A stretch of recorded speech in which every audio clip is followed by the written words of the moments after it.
हरे कृष्णा कृष्णा कृष्णा हरे हरे, हरे राम राम राम।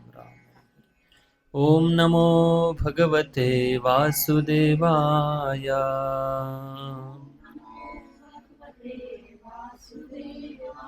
ओम नमो भगवते वासुदेवाय।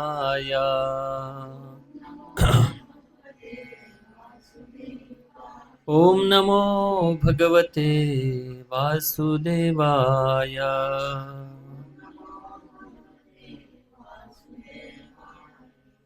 हरे कृष्णा।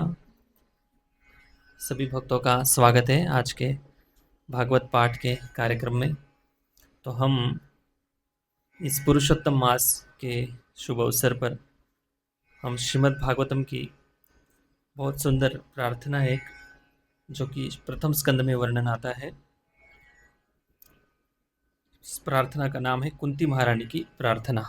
श्रीमद् भागवतम स्कंद 1 पहला अध्याय 8 और श्लोक संख्या 18 से प्रारंभ होती है प्रार्थना और 43 तक चलती है। बहुत सुंदर प्रार्थना का भाव है। तो इस अध्याय में कुंती महारानी की प्रार्थना जो है श्रीमद् भागवतम के प्रथम स्कंद की सबसे पहली प्रार्थना जो है भागवतम की, कुंती महारानी की प्रार्थना है और बहुत विशेष प्रार्थना है। इस प्रार्थना का जो प्रसंग है इस प्रकार से आता है, हरे कृष्ण, कि जब महाभारत का जो युद्ध था, कुरुक्षेत्र का युद्ध था, जब युद्ध हो गया था, युद्ध होने के बाद और भी एक घटना हुई थी युद्ध के दौरान, जैसे कि अश्वत्थामा ने हरे कृष्णा कृष्णा कृष्णा हरे हरे, हरे राम राम राम हरे हरे। उस समय अश्वत्थामा जो था, कुछ आधे दिन तक अश्वत्थामा, हरे कृष्णा, जय श्री प्रभु।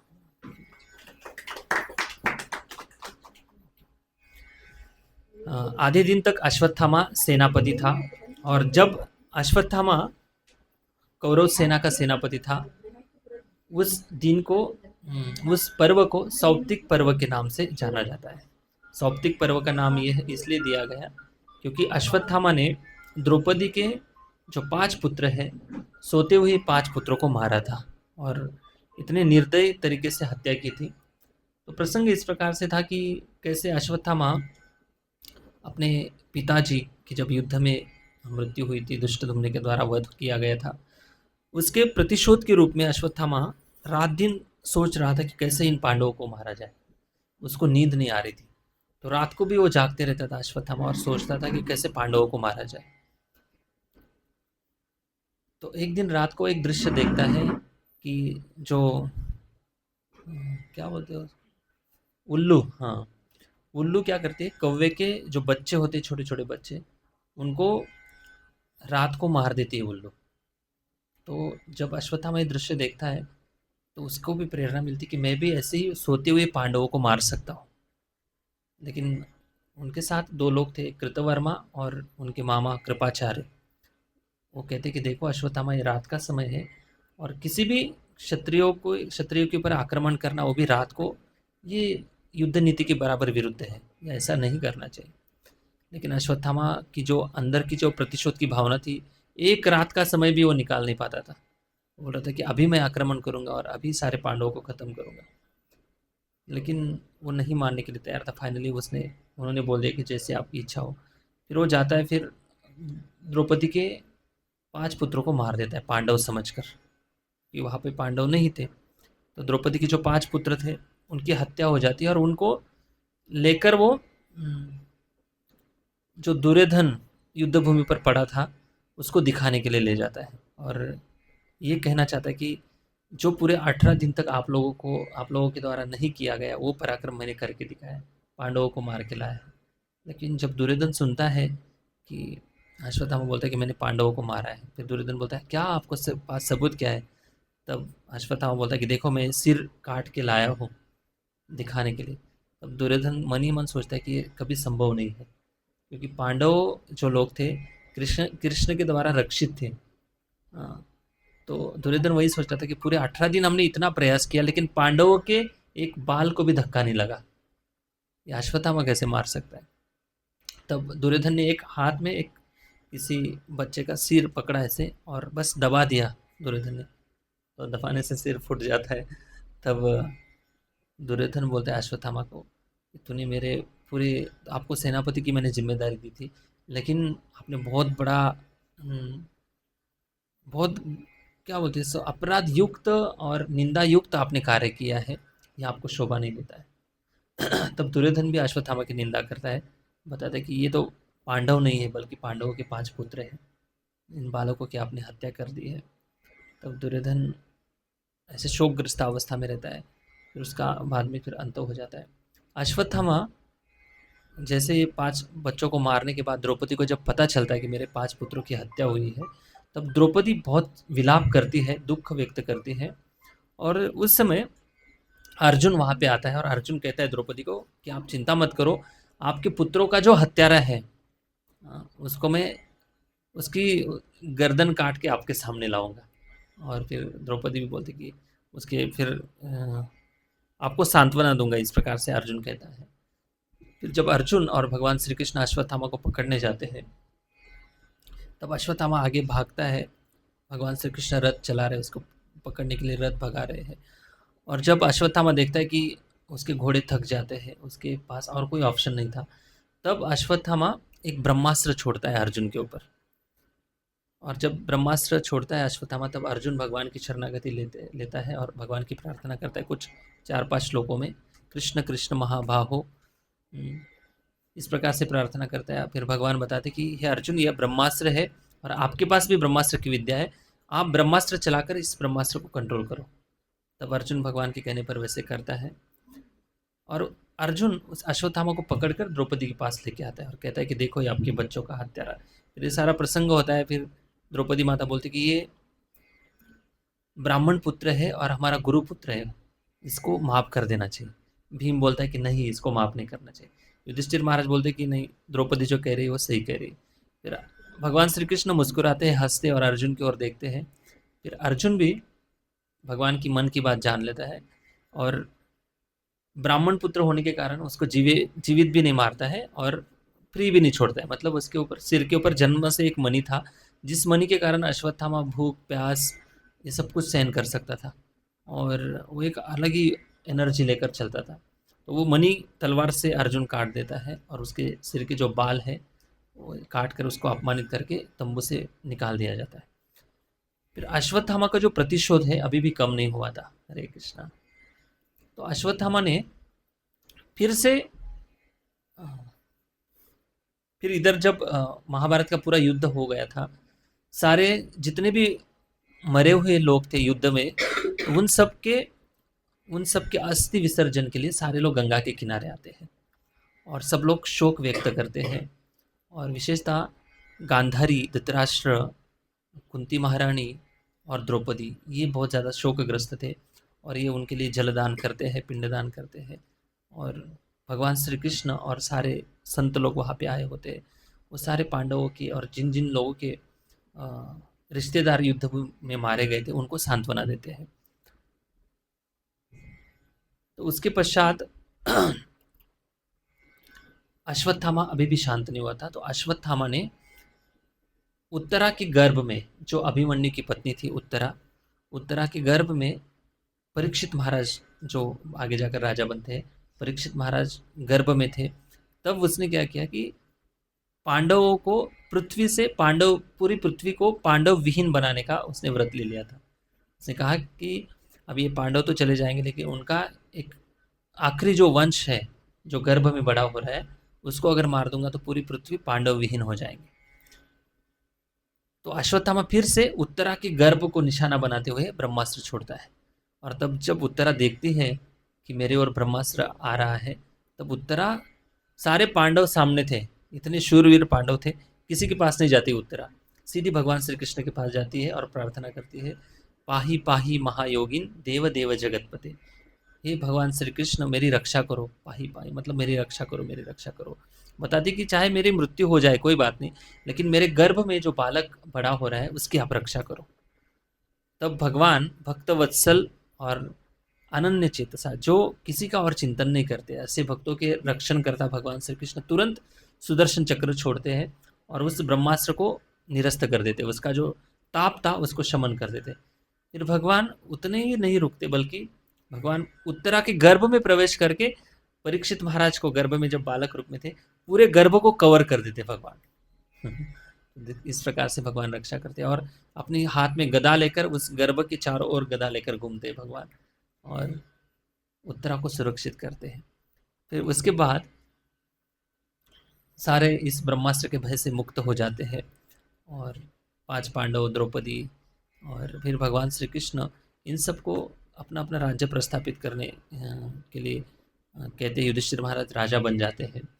तो युधिष्ठिर महाराज के द्वारा 3 अश्वमेध यज्ञ कराते भगवान और इतनी ख्याति फैल जाती युधिष्ठिर महाराज की, जितने इंद्र, जब मतलब कोई व्यक्ति 100 अश्वमेध यज्ञ करता है और जब तब जाकर इंद्र बनता है, जिस किसी की इतनी ख्याति फैलती, उससे भी ज़्यादा युधिष्ठिर महाराज की ख्याति तीनों लोकों में फैल गई थी, केवल भगवान का भक्त बनने के नाते। तो युधिष्ठिर महाराज को राजा बनाने के बाद सब कुछ अच्छा हो गया पूर्ववत, जो पांडव चाहते थे, जो भगवान श्री कृष्ण चाहते थे कि पांडवों को राज्य मिले और ये राज व्यवस्था चलाए। तब भगवान ने सबको बताया कि अभी मुझे भी जाना पड़ेगा, अभी कई दिनों से मैं इस हस्तिनापुर में रह रहा हूँ, आपकी मदद कर रहा था, लेकिन मैं थोड़ी ना सिंगल व्यक्ति हूँ। भगवान का भी बहुत बड़ा परिवार है। भगवान ने कहा कि देखो, मैं भी अभी द्वारका जाता हूँ, द्वारिका के जितने भी भक्त हैं वो हर क्षण मेरा विरह का अनुभव कर रहे हैं, तो उनके पास भी जाना पड़ेगा। 16,108 पत्नियां थी भगवान की। तो भगवान ने कहा कि मैं अभी जा रहा हूँ। सब लोग फिर भगवान ने कहा कि जिनको मिलना है मुझे मिल सकते, कुछ चाहिए मुझसे मांग सकते, मैं दे दे दूंगा वरदान के रूप में।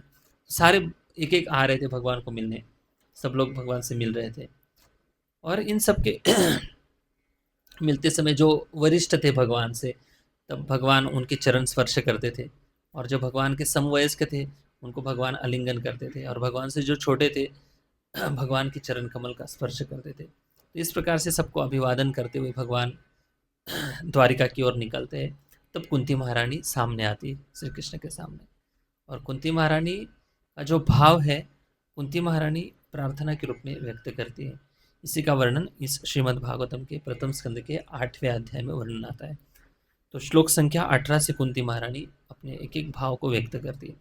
कुंती महारानी का भाव ये की है कि कुंती महारानी कहती कि प्रभु, जब हम जंगल में थे, जब हम वनवास में थे, तो हर समय आपका चिंतन होता था, हर समय आपका स्मरण होता था, लेकिन अभी हमें इतना ऐश्वर्य प्राप्त हुआ है, पूरा एक क्षत्रिय सम्राट के रूप में मेरा बेटा अभी राजा बना है, तो इस ऐश्वर्य के, इस धन की लालसा में शायद हम आपको भूल ना जाए। अगर हम आपको इस धन के प्रभाव के कारण अगर आपको भूल जाते हैं, तो ये धन क्या ही मतलब है इस धन का, इससे तो अच्छा जंगल में रहना ही ठीक है। तो इस प्रकार से भगवान को कुंती महारानी प्रार्थना करती है। हालांकि भगवान श्री कृष्ण की बुआ है कुंती, लेकिन यहाँ पर कुंती महारानी भतीजे के रूप में नहीं देख रही है, साक्षात ईश्वर के रूप में प्रार्थना कर रही है। तो बड़ा सुंदर भाव है कुंती महारानी का। हम एक एक श्लोक के ऊपर ऑनलाइन क्लास में चर्चा करेंगे, लेकिन अभी हम खाली पाठ कर रहे हैं। पता नहीं भगवान की क्या योजना है। आज ही हमारे ऑनलाइन क्लास में 17 नंबर श्लोक तक चर्चा हुई। अभी 18 नंबर श्लोक से आज पाठ हो रहा है कुंती महारानी की प्रार्थना का। कल से एक एक श्लोक की हम ऑनलाइन क्लास में चर्चा करेंगे। अभी खाली श्लोक और ट्रांसलेशन पढ़ेंगे। श्लोक 7 में पढ़ेंगे। इस अधिक मास के अवसर पे हम भागवतम के श्लोकों की चर्चा कर रहे हैं, तो बहुत विशेष पुण्य फल प्राप्ति होती है भागवत पठन की इस महीने में, क्योंकि अधिक मास है। इस महीने में जो भी हम आध्यात्मिक साधना भजन करते हैं, इसका 1000 गुना लाभ मिलता है। तो इसलिए ये महीना बहुत महत्वपूर्ण है भक्तों के लिए। तो आज हम इन पवित्र श्लोकों का उच्चारण करेंगे। सब लोग श्लोक 7 में बोलेंगे, मैं ट्रांसलेशन पढ़ूंगा, ठीक है। सबने पीडीएफ खोला, मोबाइल में पीडीएफ डाला था। कुंती उवाच, साथ में बोलेंगे श्लोक। नमस्ते पुरुषं त्वाद्यम् ईश्वरं प्रकृते परम् अलक्ष्यं सर्वभूतानां अंतर्बहिरवस्थितम्। श्रीमती कुंती ने कहा, हे कृष्ण, मैं आपको नमस्कार करती हूँ, क्योंकि आप ही आदि पुरुष है और इस भौतिक जगत के गुणों से निर्लिप्त है। आप समस्त वस्तुओं के भीतर तथा बाहर स्थित रहते हुए भी सबों के लिए अदृश्य है। माया चवनिका छन्यम अज्ञानदोक्षजम् अव्ययम् न लक्ष्यसे मूढ़दृशा नटो नाट्यधरो यथा। सीमित इंद्रिय ज्ञान से परे होने के कारण आप ठगिनी शक्ति माया के पर्दे से ढके रहने वाले शाश्वत अव्यय तत्व है। आप मूर्ख दर्शकों के लिए ठीक उसी प्रकार अदृश्य अदृश्य रहते हैं जिस प्रकार अभिनेता के वस्त्र पहना हुआ कलाकार पहचान में नहीं आता। तथा परमहंसानां मुनीनाम् अमलात्मनां भक्तियोग विधानार्थं कथं पश्येमहि श्रियः। आप उन्नत अध्यात्मवादियों तथा आत्मा एवं पदार्थ में अंतर करने में सक्षम होने से शुद्ध बने विचारों के हृदयों में भक्ति के दिव्य विज्ञान का प्रसार करने के लिए स्वयं अवतरित होते हैं, तो फिर हम स्त्रियां आपको किस तरह पूर्ण रूप से जान सकती है।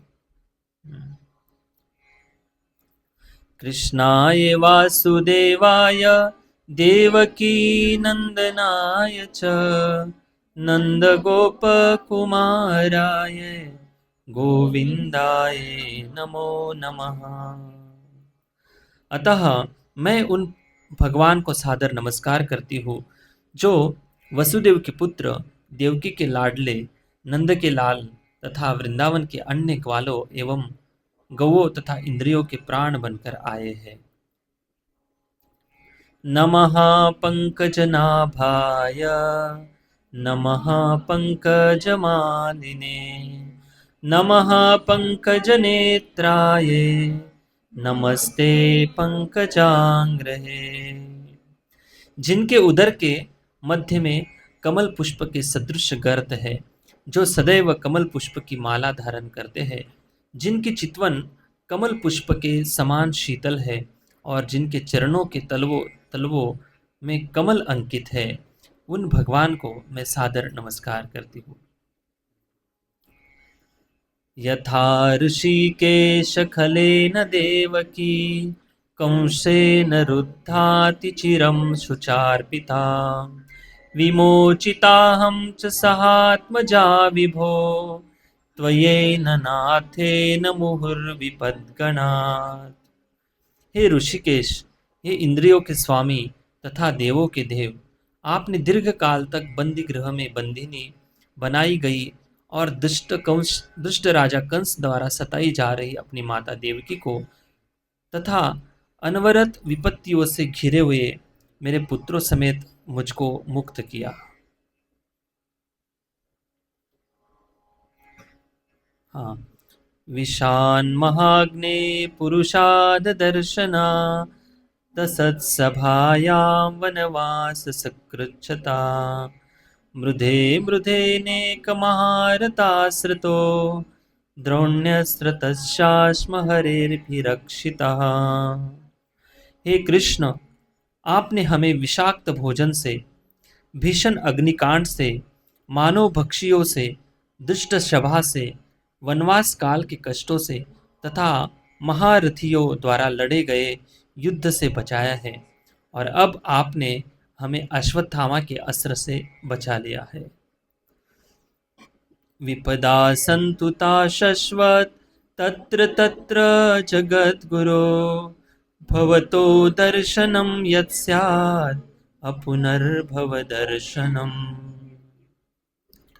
मैं चाहती हूँ कि ये सारी विपत्तियाँ बारंबार आए, जिससे हम आपका दर्शन पुनः पुनः कर सके, क्योंकि आपके दर्शन का अर्थ यह है कि हमें बारंबार होने वाले जन्म तथा मृत्यु को नहीं देखना पड़ेगा। जन्मैश्वर्य श्रुत श्रीभीर एधमानमदापुमान् नैवारत्यभितातुं वै त्वाम् अकिंचन गोचरम्। हे प्रभु, आप सरलता से प्राप्त होने वाले हैं, लेकिन केवल उन्हीं के द्वारा जो भौतिक दृष्टि से अकिंचन है। जो सम्मानित कुल, ऐश्वर्य, उच्च शिक्षा तथा शारीरिक सौंदर्य के द्वारा भौतिक प्रगति के पथ पर आगे बढ़ने के प्रयास में लगा रहता है, वह आप तक एक निष्ठ भाव से नहीं पहुंच पाता। नमो अकिंचन वित्ताय निवृत्त गुणवृत्तये आत्मारामाय शांताय कैवल्य पतये नमः। मैं निर्धनों के धन आपको नमस्कार करती हूँ। आपको प्रकृति के भौतिक गुणों की क्रियाओं प्रतिक्रियाओं से कोई सरोकार नहीं है। आप आत्मतुष्ट है, अतएव आप परम शांत तथा अद्वैतवादियों के स्वामी कैवल्यपति है। मन्ये त्वां कालमीशानम् अनाधिनिधनं विभुं समं चरन्तं सर्वत्रं भूतानां यन्मिथा कलिः। हे भगवान, मैं आपको शाश्वत समय, परम नियंता, आदि अंत से रहित तथा सर्वव्यापी मानती हूँ। आप सबों पर समान रूप से दया दिखलाते हैं। जीवों में जो पारस्परिक कलह है, वह सामाजिक मतभेद के कारण है। न वेद कश्चित् भगवन् चिकीर्षितं तवेहमानस्य नृणां विडम्बनम् न यस्य कश्चित् दयितोऽस्ति कर्हि चेत् द्वेषश्च यस्मिन् विषमा मतिर्नृणाम्। हे भगवान, आपकी दिव्य लीलाओं को कोई समझ नहीं सकता, क्योंकि वे मानवीय प्रतीत होती है और इस कारण भ्रामक है। न तो आपका कोई विशेष कृपा पात्र है, न ही कोई आपका अप्रिय है। यह केवल लोगों की कल्पना है कि आप पक्षपात करते हैं। जन्म कर्म च विश्वात्मन् जस्या कर्तुर आत्मनः तिर्यंग शिशुयादुषु तदत्यंत विडंबनम। हे विश्वात्मा, यह सचमुच ही चकार देने वाली बात विडंबना है कि आप निष्क्रिय रहते हुए भी कर्म करते हैं और प्राण शक्ति रूप तथा अजन्मा होकर भी जन्म लेते हैं। आप स्वयं पशुओं, मनुष्यों, ऋषियों तथा जलचरों के मध्य अवतरित होते हैं। सचमुच ही यह चकराने वाली बात है। गोप्याद्यदे त्वयि कृतगसीद्वाम तावद् याते दशाश्रुकलीलाञ्जनसम्भ्रमाक्षम् वक्त्रं निनीय भयभावनया स्थितस्य सा मां विमोहयति भीरपि यद्विभेति। हे कृष्ण, जब आपने कोई अपराध किया था, तब यशोदा ने जैसे ही आपको बांधने के लिए रस्सी उठाई, तो आपकी व्याकुल आंखें अश्रुओं से डबडबा आई, जिससे आपकी आंखों का काजल धुल गया। यद्यपि आपसे साक्षात काल भी भयभीत रहता है, फिर भी आप भयभीत हुए यह दृश्य मुझे मोहग्रस्त करने वाला है। हरि बोल। केचिद्बाहुरजं जातं पुण्यश्लोकस्य कीर्तये यदो प्रियस्यान्वयावे मलयस्येव चंदनम। कुछ कहते हैं कि अजन्मा का जन्म अजन्मा का जन्म पुण्यात्मा राजाओं की कीर्ति का विस्तार करने के लिए हुआ है, और कुछ कहते हैं कि आप अपने परम भक्त राजा यदु को प्रसन्न करने के लिए जन्मे हैं। आप उसके कुल में उसी प्रकार प्रकट हुए हैं जिस प्रकार मलय पर्वत में चंदन होता है। अपरे वसुदेवस्य देवक्यां याचितोऽभ्यगात् अजस्त्वमस्य क्षेमाय वधाय च सुरद्विषाम्। अन्य लोग कहते हैं कि चूंकि वसुदेव तथा देवकी दोनों ने आपके लिए प्रार्थना की थी, अतएव आप उनके पुत्र रूप में जन्मे हैं। निस्संदेह आप अजन्मा है, फिर भी आप देवताओं का कल्याण करने तथा उनसे ईर्ष्या करने वाले असुरों को मारने के लिए जन्म स्वीकार करते हैं। भारावतारण्यान्ये भुवो नाव इवो दधो सीदन्त्या भूरि भारेण जातो ह्यात्म भुवार्थिता। कुछ कह कुछ कहते हैं कि जब यह संसार भार से बोझिल समुद्र नाव की भांति अत्यधिक पीड़ित हो उठा तथा आपके पुत्र ब्रह्मा ने प्रार्थना की, तो आप कष्ट का शमन करने के लिए अवतरित हुए।